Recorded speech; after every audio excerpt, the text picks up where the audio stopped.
What's up, guys? It's been a minute. Today we're going to answer some of your questions. This is the November Q&A. So today we're going to answer your questions. Some of them are good. Some of them are intriguing. Some of them, I don't really know. So let's do it. Let's get into these.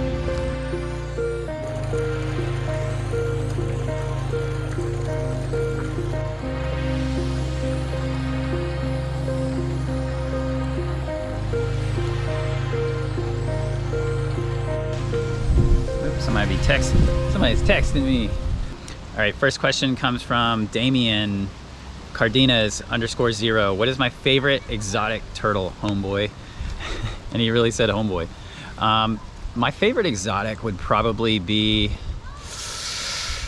I don't know, I really like a lot of the Asian stuff. I'm really intrigued by things like the Asian big-headed turtles, the Malaysian snail-eating turtles. Some of the Madagascar big heads are also interesting. A lot of the things from like Madagascar, things that, you know, especially things that I've never seen. Obviously, those are going to intrigue me because I've never seen them before, never really had any interaction with them. So I think that those are really intriguing. But, you know, I would say my favorite exotics that I've had experience with, I would say overall my favorite is probably the Yosemite's grandis. They're just such an all-terrain vehicle. They can eat on land, they can eat in the water. They get really big and impressive. Getting to see them in Thailand also kind of helped. I don't know what my neighbors are doing. Seeing them in person in Thailand kind of created more of an appreciation and more of a love for them. And then going to see my friend Fred and Kenan down in Florida, and a lot of other people down in Florida have a lot of luck breeding them and keeping them down there. So my overall favorite probably is Yosemite's grandis, but it's probably going to change over time as I travel more and as I get to meet other kinds of turtles and tortoises. The like neighbor kids are like probably about to go into screaming mode, so if you hear what sounds like a horrific murder happening, it's just the kids playing next door. Next question comes from Jonas G. Norrit, or Jonas Norrit, and the G is silent. I don't know. All right, which North American turtles could be cohabitated with European pond turtles? I mean, yeah, you're mixing things from different continents, but I mean, you would be considering things like you know, your wood turtles, spotted turtles, anything from like a, you know, similar latitude as far as temperate climate goes. So you would be tucking a pond type setup. You could probably do painted turtles. The main thing I would watch for is any weird aggression. I know some people have tried cohabitating those with like Blanding's turtles, and that there has been some aggression there. But I don't really know a whole lot about European pond turtles. I think they're beautiful, gorgeous turtles. They do really, really well in captivity. A lot of people love them. They handle cold well. I just don't really know a whole lot about mixing them with American stuff. Typically something like that I would feel would be so specialized you'd want to kind of keep it to itself. Just me personally is how I would probably handle that. So Doran Rivero 2026, I guess that's when he's going to graduate. Did I really buy a house for the purpose of having a ton of turtles? Well, I bought a house to live in and move out from renting. But yeah, I got a house, and you know, the biggest criteria for me as a turtle person, a person that already had a lot of turtles, was let's create some space. Let's create some outdoor setups. Let's give them the space they need to be happy, and really also the space for me to be happy. I'm a psychopath, man. I need to have this outside. I need to be making things and seeing my animals outside. When everything is compressed or indoors, I go a little bit crazy, and I just generally want what's best for the animals, and I want them to be happy, and I want to see their natural behaviors. I mean, I'm the most happy when my turtles look like they're wild, or they're behaving in a way that, you know, you see wild turtles behave. And that was kind of always my goal. so funny. That was always my goal. Have my animals outside and let them just be happy wild animals in my backyard. So yeah, if you have to have a mortgage to do that, then so be it. All right, Xavier _TPN. Can I make a video of how to differentiate the gender of musk turtles, i.e. razorback, common? Yeah, you know, sexing musk turtles is actually really simple. The males have a really well-developed large tail. The cloaca is further down the tail, and the females have a little tiny stubby tail. Males will also have like little rough patches on the insides of the legs. That's not always easy to see when they're pulled in their shell. But sexing musk turtles Sexing musk turtles is actually pretty simple, and they start to show at an early age as well. So the musk turtle can be about 2.5 inches, and if it's a male, you'll start to know pretty quickly. So luckily musk turtles are pretty easy to differentiate. And you can really see the plastron. Males tend to have a bit more of the skin between the scutes. Females a smaller amount. Male has that larger tail that you see there. Female has a much smaller tail. Next question comes from J Alligator. Jalligator. How do I get my new baby ASTs to eat? It's been a few days and I'm getting nervous. Don't get nervous at all, man. When you get like hatchling alligator snapping turtles, they take a little while.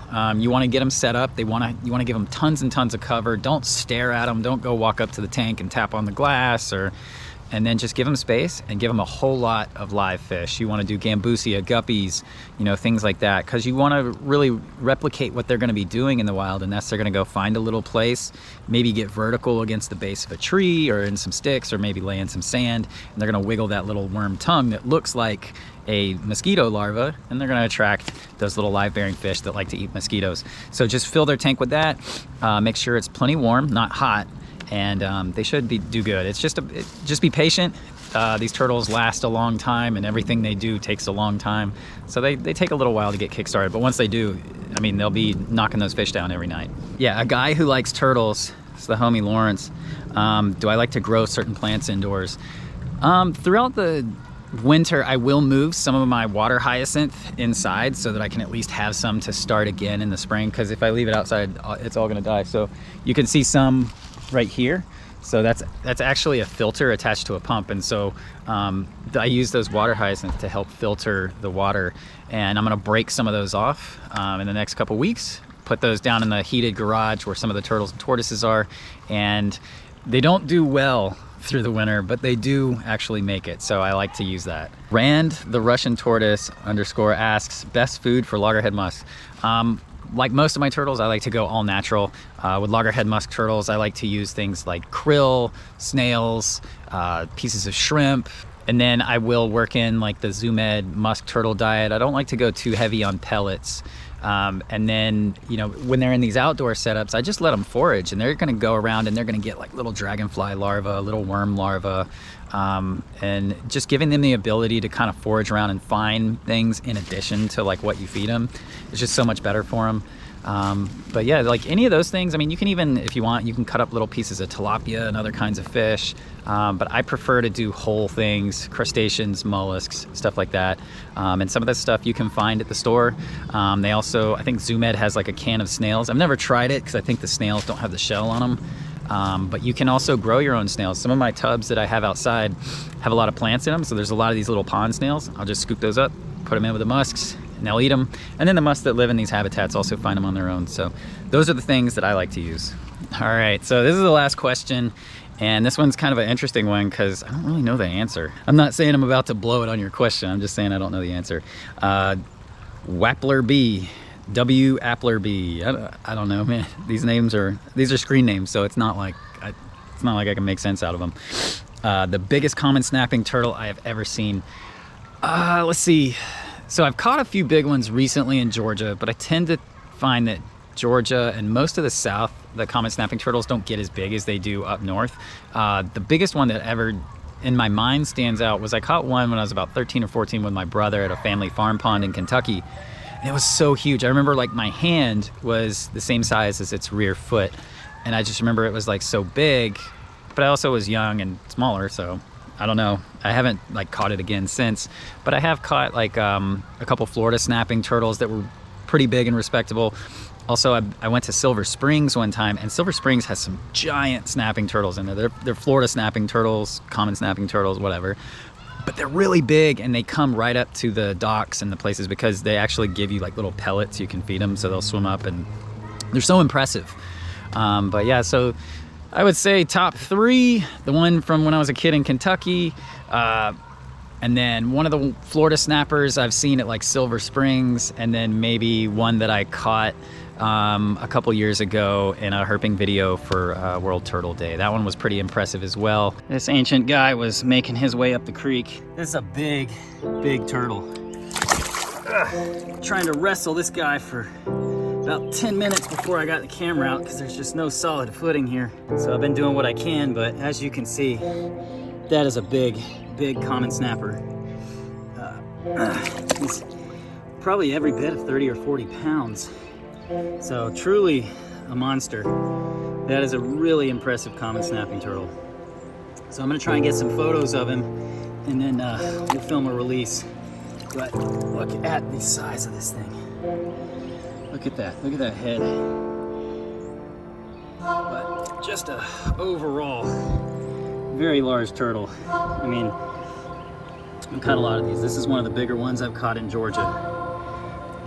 And you can see he's old, very, very old.